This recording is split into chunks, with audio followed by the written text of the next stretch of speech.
Welcome to the Awaken on Purpose podcast, where each week you'll hear inspirational stories of heart-centered leaders who have awakened to their higher purpose and taken that leap of faith to follow their heart and make an impact in the world. Get ready to be enlightened, empowered, and transformed with your host, Jennifer Spors.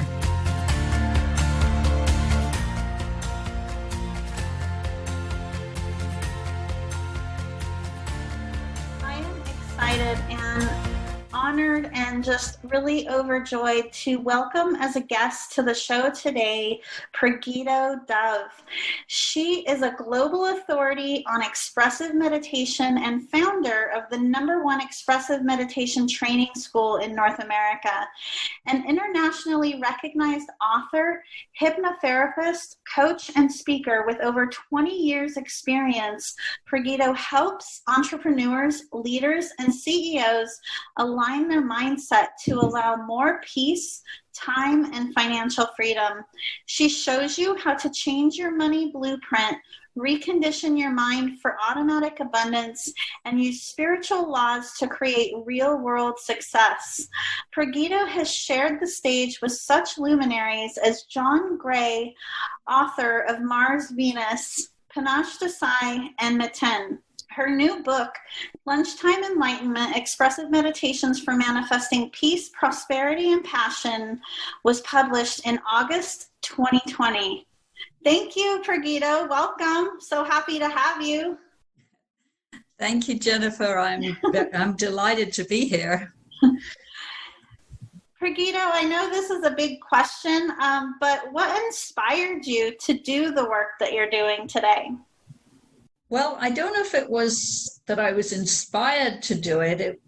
I think it was more, I was looking for a way to heal myself because I had a very challenging childhood. I had a cruel mother, so I had a lot of pain in my heart.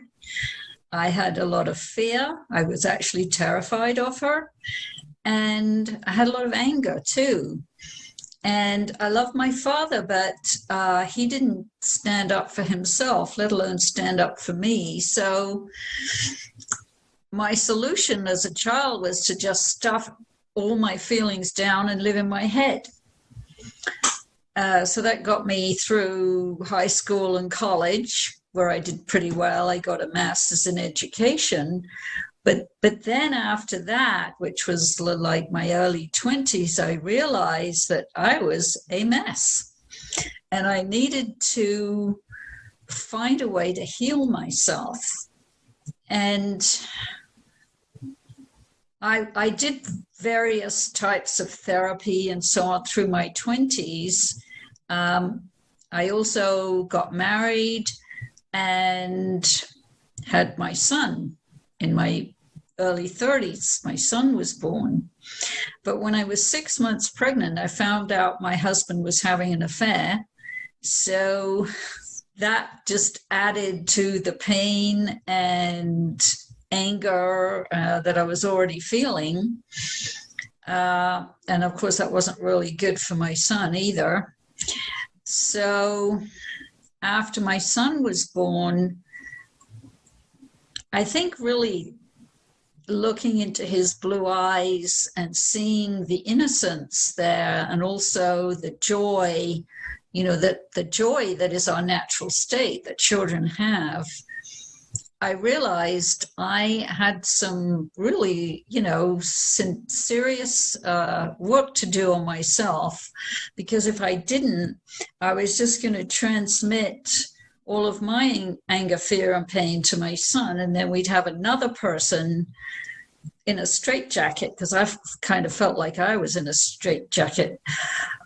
So I started looking around to see what I could find in terms of healing, although I had been doing some healing modalities in my 20s. But that was when I started to hear about Osho and all these expressive meditations. And I decided to go to India, to Osho's meditation resort in Pune in India, which is about a 30-minute plane ride from Mumbai. And by this time, I'd got a divorce and my son was 14 months old. And I took my son with me because I had got full custody of him. And when I got to Osho's meditation resort and I started listening to his discourses and practicing all the meditations, I realized I'd found my way home. And what I mean by that is I'd found the solutions to finding my own home. Because in the expressive meditation techniques, what you do is you express out your laughter and joy, your grief and sadness, your anger and frustration in the context of a meditation technique. And then in the second stage, you sit in silence. So let me give you an example of that. I'll take the laughter meditation because that's the most popular one, of course, one of my favorites.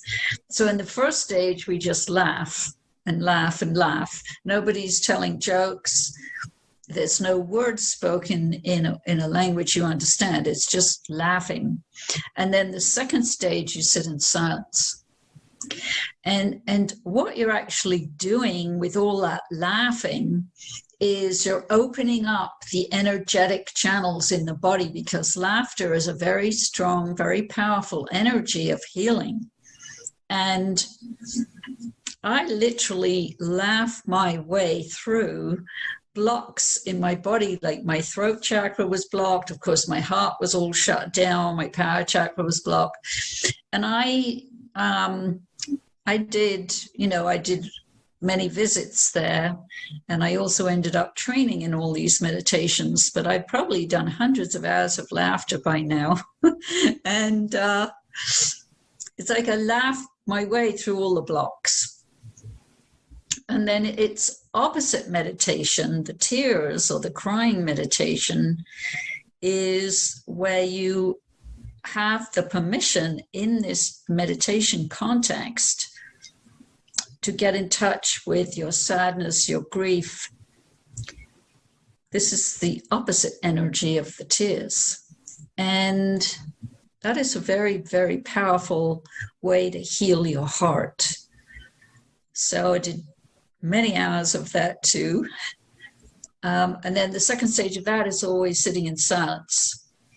There's a gibberish meditation technique where the first stage you just shout and holler in gibberish. And basically it's a great technique to dump out all your anger and frustration, again, in the context of a meditation technique. And then in the second stage, you sit in silence. And there's more of these. There's a dancing meditation, which is from the Sufi tradition. There's humming meditations, which are from the Tibetan Buddhist tradition. The gibberish is from Jabbar, the Sufi mystic Jabbar. He's the one who first created the gibberish about 2 centuries ago, a long time ago. So it was a wide range of techniques that I studied from different traditions. And it was Osho really that he created new expressive techniques, and he also updated old ones. So, for example, the laughter meditation, that is from Japan, and Hote, the laughing Buddha, you might have seen statues of him. He's the one with the big belly. That's from 16th century Japan, the laughter meditation. So through doing all of this, I started to find myself, my creativity, my laughter, my joy, my heart was healing. I found my authentic self. And most importantly, I found inner peace, my center. So that's a synopsis of how I came to be where I am now. It's a journey, right? You know, I was just reflecting on my own journey as you were sharing yours and thinking about the question, how did you get inspired to do what you're doing? And it really is often, we don't know what we're inspired to do initially. It really is a journey of unfolding and rediscovering ourselves. That's really beautiful. Something that I want to touch on, is that it's common, there are a lot of people out there that feel like meditation has to be all or nothing. The first time they try it, they struggle to quiet their mind. And one of the things, I read your book, which I loved, and I know that we'll talk about later on in our conversation. But one of the things I love about expressive meditation, whether it's laughter or some other approach, is that it's almost like the expressive part of it helps you to free yourself and to quiet your mind, so that when you focus on the silence portion, I feel like it feels a lot more natural. It's like you're not fighting against your thoughts, if that makes sense. Yes, it does. And this is where I want to just say a few things about what meditation is and what it is not. Meditation is not a technique. Yes, there's many techniques, but meditation is a quality of awareness, of presence that you can bring to any activity. It's actually very simple what meditation is. And I think you and your all the listeners will find that they've already had many moments of meditation without perhaps realizing that that was meditation, because anytime you are fully present, you are in meditation, because the mind is not there interfering. And I said it's very simple. It is very simple, but it's not always easy. And why isn't it easy? Well, because of the monkey mind. Because the mind doesn't like meditation. The mind likes to be in control of us. And so it interferes with our present moment in any way it can, by dragging us into the past or making up projections about the future. And so one of the great practices of meditation is to learn to witness the mind, to become a witness to the mind. Because we are not the mind. That's not who we are. But I used to think I was my mind till I found out I wasn't through this practice of witnessing. So you're absolutely right about the laughter. Like when you come to the second stage of silence, after all the expression, whichever expressive meditation technique you've done, then it's very easy to drop down to your center, 2 inches below the navel, where is your inner peace and calm, your wisdom, your creativity, your joy. They all reside in your center. That's where where your soul you're connected to your soul. And so being able to take the lid off the pressure cooker, so to speak, of all the inner turmoil of emotion and mental clutter, and also physical tensions in the body, you're basically clearing out inner clutter.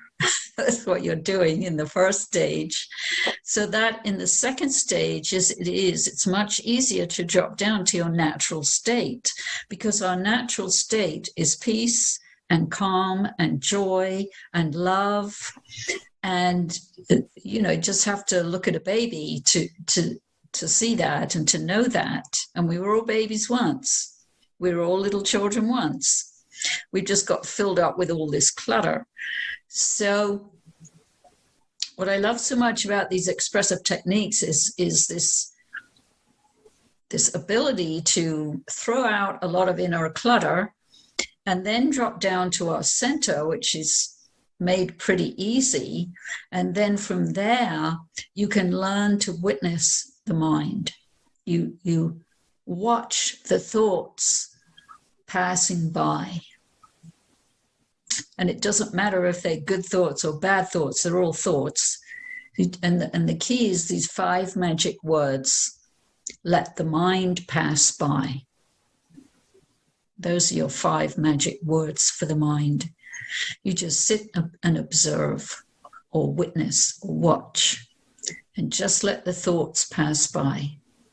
And judgments are thoughts, comparisons are thoughts, and you let all of it pass by. And over time, you learn to disidentify from the mind, because you can't stop the mind. You can't actually quiet the mind, and you don't really want to, because we need the mind. The mind is our form of expression to the outer world, so we want our mind.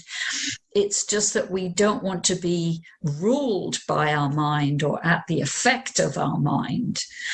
And so when you learn this technique of witnessing and you become disidentified from the mind, then the mind can go on its merry way. And you are just sitting there totally relaxed, watching. And then how that translates into your daily life is you just find that you have a greater ability to be present with your day-to-day activities and are less caught up in what the mind is saying. So you're less fearful, because fear comes from the mind. You're less greedy, because greed comes from the mind. And judgment and comparison, those are, I call them our 4 false friends, and they live in the mind: fear and greed, comparison and judgment. So you learn over time to not be influenced by those false friends, to see them for what they are and just let them pass by, so that you can live from your center, from presence. And when you're in presence, when you're fully present, you have an ability to tap into infinite possibility, into the universal creative mind, where the sky's the limit for you. And that's really the ultimate freedom, to be free of the mind. Thank you for sharing that, Pragito. I mean, I think someone could go back and listen to this interview, and it's a lesson in meditation. It really is. Pragito, every experience in our lives serves a purpose in shaping us and our journey. What experience in your life do you feel has been most significant in shaping who you've become today? I think having my son, the birth of my son, and then raising him, the first thing I found out was that I didn't have any patience. So I had to learn patience, and then I would notice myself sometimes behaving like my mother, which is really what I didn't want. And I would think, why am I saying that to him? Or why am I doing that? Oh, that's what my mother did. So I need to let go of that habit and not do that. So in a way, he was like a little Zen master for me, a mirror to show me my issues, basically. I love that, a little Zen master. Most children would be, I would imagine. Yeah. Oh, yeah. You ask any parent. I mean, yeah, they push you to the limit. Yes. Our relationships are really our greatest teachers. Pragito, there are a lot of people out there and even now more than ever with all the changes happening in our world, that are at a crossroads, feeling called to do more, to make a change in their path. What advice would you have for those people at a crossroads to be able to take action and move forward today? Do you mean they're at a crossroads because they feel they need to make some changes? Yes, and they've not taken action to do so. What advice would you provide them to be able to take action? Well, I think to take action on something, you want to have a lot of passion for whatever it is. And you also want to feel it's something that you enjoy. Because if it's something that you kind of dread, or you don't really want to do it, or you're going to do it because you think other people think you should do it, that's just not really going to work. So find your passion, find what it is that you love to do. It doesn't matter what it is, just that you love to do it, and do it. And don't do it with an agenda like, oh, I'm going to play tennis a lot because then I can be a professional tennis player. No, just enjoy playing tennis, or enjoy knitting or crocheting or walking your dog, whatever it is, but bring those qualities of enjoyment and follow your passion. And what's going to happen is you're going to start opening up energetically. Because when we're happy, when we are following and doing things that we love to do and are passionate about, it opens us up, it opens our heart. And what that means is that creative ideas are going to start coming to you of how to go about whatever it is you want to make, whatever area of your life you want to make the changes. And you'll also have the enthusiasm and the excitement about doing it too. Now, it might not be the same thing as what your, one of your main passions, like being a tennis player, but it will open up, because everybody, I do believe, has a creativity to share with the world that is uniquely theirs. It's interesting because one of my clients recently, she started doing some coaching, and she was telling me that she had started painting because she couldn't go to her job. So she was at home with all this time, and she started painting, and she had forgotten how much she liked painting as a kid. And long story short, she's now making greeting cards from her paintings and starting a business from that. So you never know, what might be inside of you. That's so true. Pragito, if someone wants to learn more about you and the work that you're doing, where is the best place to find you? And then also, we'd love to hear more about your book that came out recently. Oh, yeah. Thank you. Well, the best place to find me is my website, discovermeditation.com. And I have a couple of awesome free gifts for those of you that want to sign up for my free Laughing Buddhas Network newsletter. That's all on the homepage there of the website. And then you'll get updates of what's happening. And my book, yes, I'm very excited about my new book. Thank you for asking.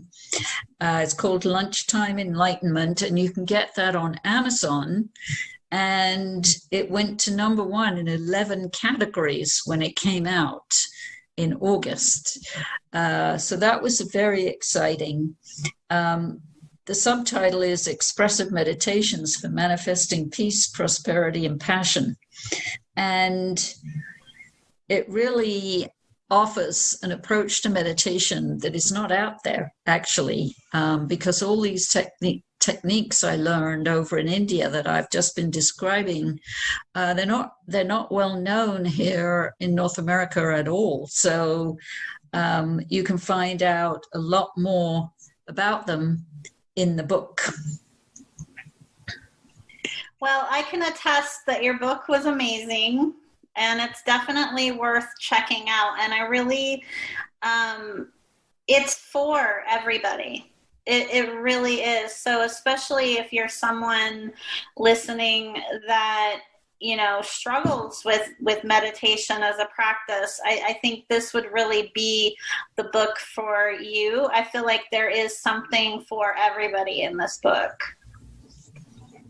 Yeah, that's true. Thank you. Yes. I did write it for everybody.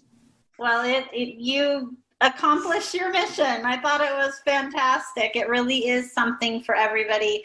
And we'll be sure to include the links that you mentioned in the show notes as well. Pragito, thank you so very, very much for taking the time to have this conversation today. I just honor you and appreciate you. And I'm so grateful for just all the work that you're doing and who you are. So thank you. Well, thank you, Jennifer. I've really enjoyed being here with you today. Thank you for listening to the Awake and On Purpose podcast. Please visit us and subscribe to the podcast at awakeandonpurpose.com so you never miss an episode. To learn more about how you can connect with your higher purpose and take that leap of faith to make your impact in the world, visit us at jenniferspors.com. And while you're there, be sure to join our email list for exclusive offers and a weekly dose of inspiration.